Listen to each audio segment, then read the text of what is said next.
Utara, kenapa kami mengatakan agak berat? Karena memang data kami menunjukkan bahwa ada desa yang hilang itu totalnya 22. Di Aceh ada 13 hilang, tersapu. Di Sumatera Utara ada 8. Sumatera Barat ada 1. Kemudian kalau kita lihat lagi dari kantor desa yang terdampak, artinya desanya nggak jalan ini pemerintahannya. Totalnya 1.580 untuk 3 provinsi. 1.455 itu di Aceh. Kemudian Sumatera Utara 93 dan Sumatera Barat 32. Jadi memang agak jauh bedanya. Dan paling banyak itulah di Aceh Utara 800 lebih dan Aceh Tamiang. Nah, oleh karena itu kewajiban dari Kemendagri untuk bisa membangkitkan, menghidupkan kembali pemerintahan-pemerintahan itu, termasuk pemerintahan desa. Kalau pemerintahan kabupaten semua jalan sudah. Nah, untuk kami mengirimkan 1.054 personel peraja IPDN dan pengasuhnya. Tugas mereka 2, satu adalah membantu pembersihan, dan yang kedua adalah membantu untuk menghidupkan kembali pemerintahan desa-desa yang ada itu. Jadi ini sebulan mereka dan masuk dalam kurikulum, masuk sebagai semacam kuliah kerja nyata, real. Ini mereka berhadapan langsung dengan permasalahan sambil membantu masyarakat.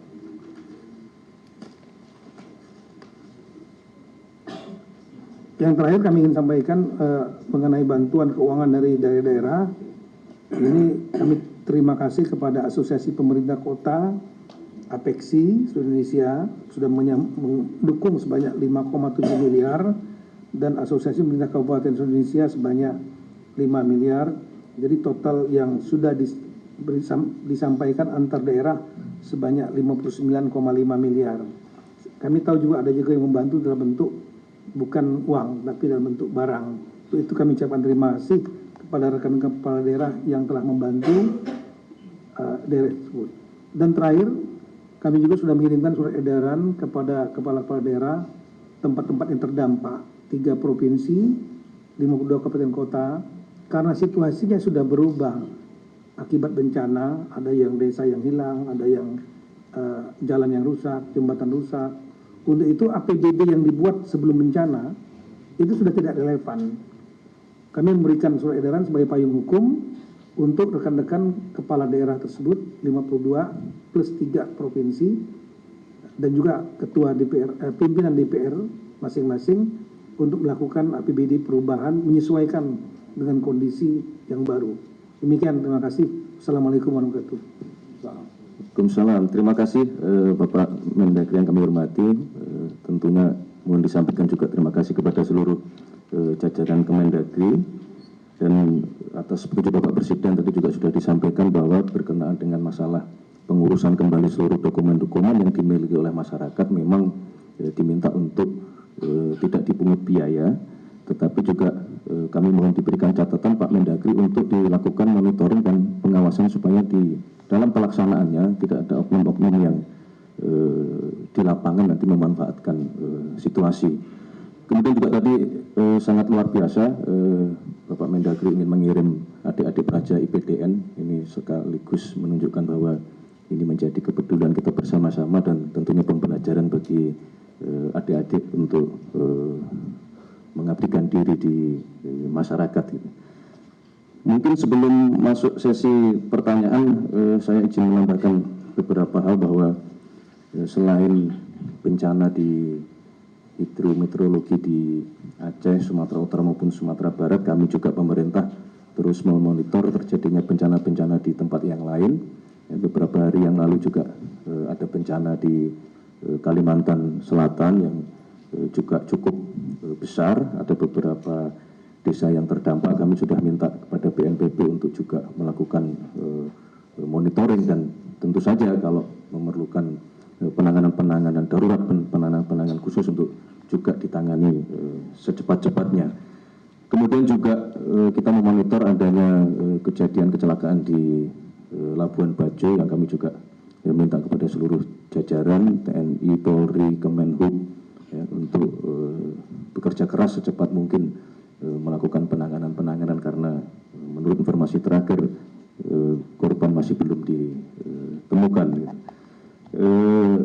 Kemudian rekan-rekan media, Bapak Ibu sekalian yang kami hormati, bahwa kami semua yang di depan ini hanya perwakilan, karena tentu saja selain kami ada banyak kementerian lembaga yang dengan tupoksinya masing-masing bekerja keras melakukan penanganan-penanganan untuk mempercepat pemulihan di 3 provinsi yang terdampak bencana. Gitu.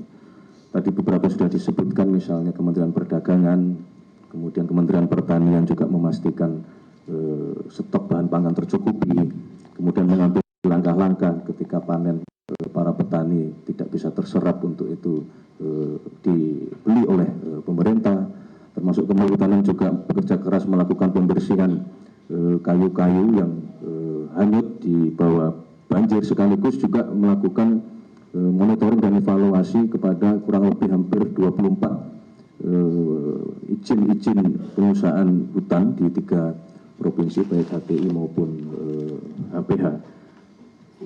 Terakhir tentu kami juga ingin menyampaikan terima kasih kepada seluruh jajaran kementerian dan lembaga, teman-teman relawan semua yang tidak bisa kita sebutkan satu persatu yang telah bekerja keras luar biasa, kemudian organisasi-organisasi masyarakat, kemudian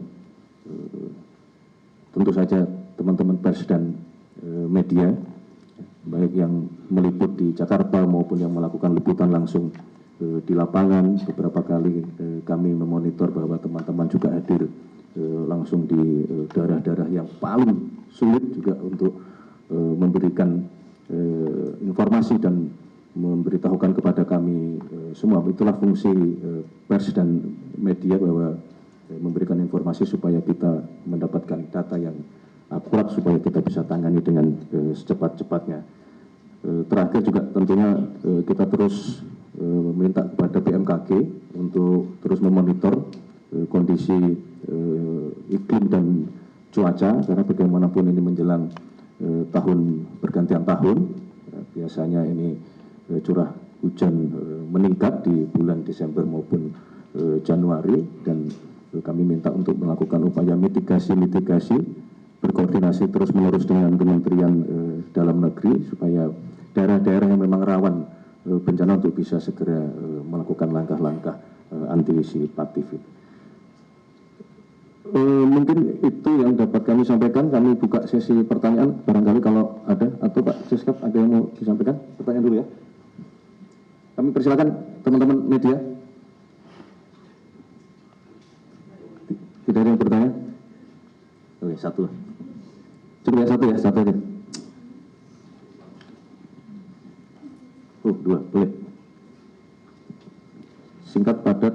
Ya, selamat pagi. Perkenalkan, saya Nabila dari CNN Indonesia TV.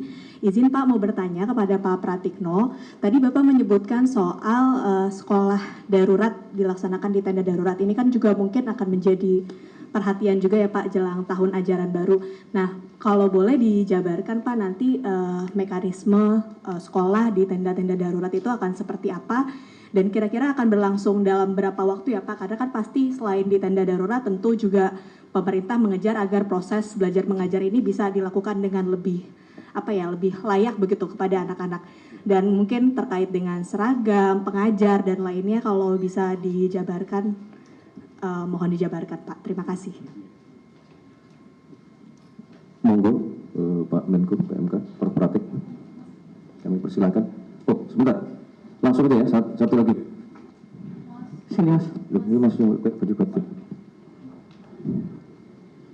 Cik. Selamat pagi Bapak-Bapak semua. Kelvin dari BTV Pak. Izin, Indonesia ini kan masih dilanda cuaca ekstrim ya Pak. Begitu juga di Sumatera dan Aceh. Dan bahkan khusus di Aceh, beberapa daerah di Benar Meriah misalnya dan PDJ itu ada susulan ya, tempo hari begitu.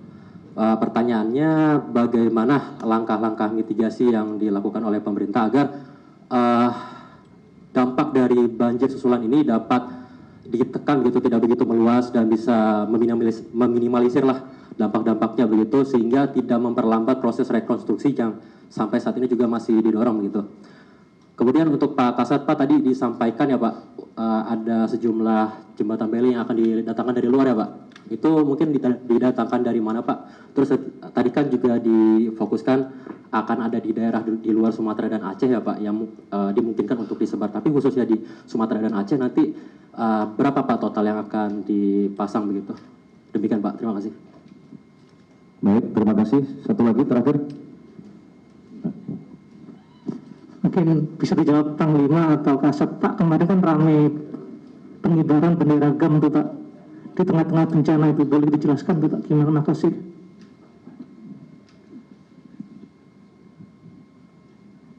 Ada lagi, satu lagi deh. Cukup ya, satu lagi. Sesuai dengan yang pertama kali mengacungkan jari. Ya, terima kasih Mas Mensesnek. Izin bertanya kepada Pak Kasat, Pak Maruli, tadi kan sempat dipaparkan soal jembatan Bailey yang ternyata ada baut-baut itu ya Pak yang tadi. Nah itu hasil investigasi atau pendalaman dari TNI seperti apa itu, yang pelakunya gitu, pengembangannya gimana gitu. Itu aja sih, terima kasih. Baik, saya kira cukup ya. Bisa dimulai dari Pak Menko PMK, kami persilakan. Terima kasih. Yang terkait dengan itu pembelajaran, intinya adalah bahwa pembelajaran yang nanti periodenya mulai 5 Januari akan tetap dilaksanakan.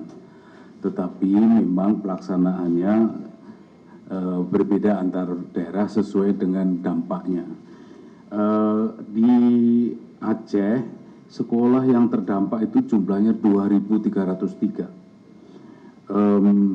Yang sudah siap dari 2.303 itu, yang sudah disiap adalah 1.773. Jadi sudah ada percepatan lebih dari 66% lebih. Tapi dalam proses pembersihan itu masih ada 516. Ini yang dipercepat dengan bantuan TNI, Polri, relawan, Kementerian PU, dan juga kementerian yang lain. Ini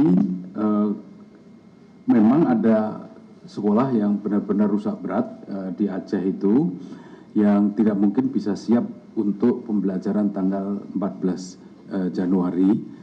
Oleh karena itu akan digunakan tenda. Jadi itu tendanya di Aceh itu ada 14. Jadi intinya proses pembelajaran jalan, tapi moda untuk fasilitas pembelajaran bervariasi itu. Dan kita menjamin Kemendikbudrismen udah turun terus di lapangan, menjamin bahwa bahkan di tenda pun dengan segala kedaruratan proses pembelajaran akan berlangsung semaksimal mungkin. Di Sumatera Barat, kalau Aceh tadi yang terdampak itu 2.303, di Sumatera Barat ada 500, sudah siap sebanyak 89% lebih, jadi 431, tetapi ada rusak parah, rusak sangat berat, sehingga nanti masih ada 21 pembelajaran lewat melalui tenda, dan proses percepatan di saat yang bersamaan adalah terus berlangsung sehingga tidak terlalu lama di tenda. Kemudian di Sumatera Utara cukup besar, ada 981 sekolah yang terdampak. Itu recovery-nya udah bagus, jadi sudah siap 933, artinya 95% lebih sudah recover, sudah bisa dimanfaatkan, 29 dalam proses pembersihan. Tetapi karena ada kerusakan yang total, itu 19 sekolah tidak mungkin siap di tanggal 5 Januari, masih akan menggunakan tenda. Jadi prinsipnya proses pembelajaran udah akan jalan, bantuan dari relawan untuk pembersihan juga jalan, biaya untuk bantuan pembersihan per sekolah juga diberikan sampai dengan 20 juta tergantung kondisi sekolah. Jadi nanti kita juga memanfaatkan bukan hanya tenda, misalnya di Kota Padang itu kita malah ada puskesmas yang cukup berbesar, sehingga berbagi tempat untuk puskesmas tanpa mengurangi kualitas layanan di puskesmas. Jadi ini memang kondisinya semacam itu, terus dikawal dari Kemendikbud dan Kementerian Dalam Negeri untuk menjamin pembelajaran bisa jalan dengan moda yang berbeda-beda nanti di tanggal 5 Januari. Itu Pak Mensesnek. Baik, terima kasih Pak Menko PMK. Untuk selanjutnya berkenan Pak Panglima TNI atau Pak Kasat. Pemirsa, siang hari ini pemerintah menjelaskan situasi terkini penanganan bencana yang terjadi di Aceh, Sumatera Utara dan juga Sumatera Barat. Saat ini menurut pemerintah lebih dari separuh kabupaten atau kota yang terdampak sudah beralih dari fase tanggap darurat ke fase transisi rehabilitasi dan rekonstruksi. Di Aceh terdapat 7 kabupaten kota yang sudah masuk fase transisi rehabilitasi dan rekonstruksi, sedangkan 11 kabupaten kota di Aceh masih memperpanjang masa tanggap darurat. Untuk Sumut, 8 kabupaten kota yang sudah masuk ke tahap transisi rehabilitasi dan rekonstruksi dan 8 kabupaten kota masih tanggap darurat. Untuk Sumbar, 10 kabupaten kota yang masuk ke fase transisi rehabilitasi dan rekonstruksi dan masih ada 3 kabupaten kota yang ada dalam fase tanggap darurat.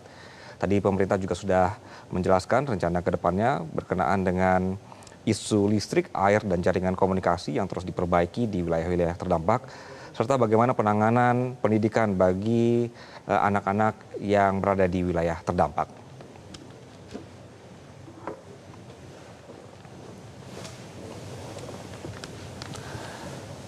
Pemerintah pusat terus mempercepat pemulihan infrastruktur pasca banjir dan longsor di Kabupaten Gayo Lues, Aceh.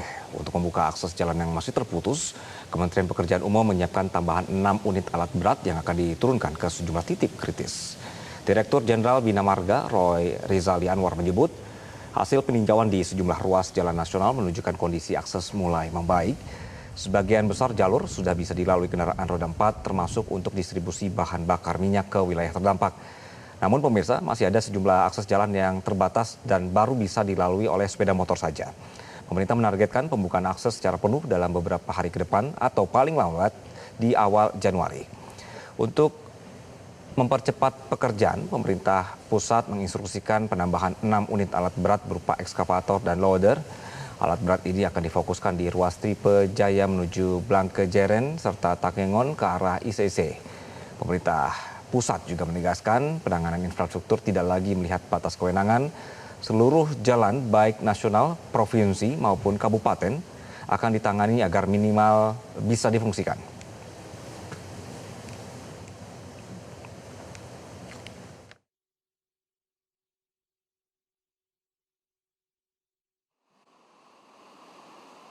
Dari ruas yang kita tinjau, ruas jalan nasional, alhamdulillah sebagian besar sudah tembus, roda 4 sudah bisa tembus. Kita juga melihat kemarin BBM juga sudah masuk, LPG juga masuk. Tapi untuk rute yang di Takengon sampai ke ICC ya, ada beberapa lokasi yang masih bisa diakses dengan sepeda motor. Nah, ini kita targetkan mudah-mudahan dalam beberapa hari ke depan dan paling lambat di awal Januari ya, ini roda 4 juga bisa tembus sampai ke sana. Itu kita targetkan. Ya, kita tadi sudah instruksikan teman-teman penyedia jasa, dalam hal ini di ruas ini kita tugaskan adalah PT Utama Karya untuk menambah peralatan dari sisi sini apa? Dari Kutacane ke arah Blangkejeren, kemudian dari Takengon ke arah IC dan Blangkejeren, itu kita minta tambahan alat ekskavator, loader dan sebagainya.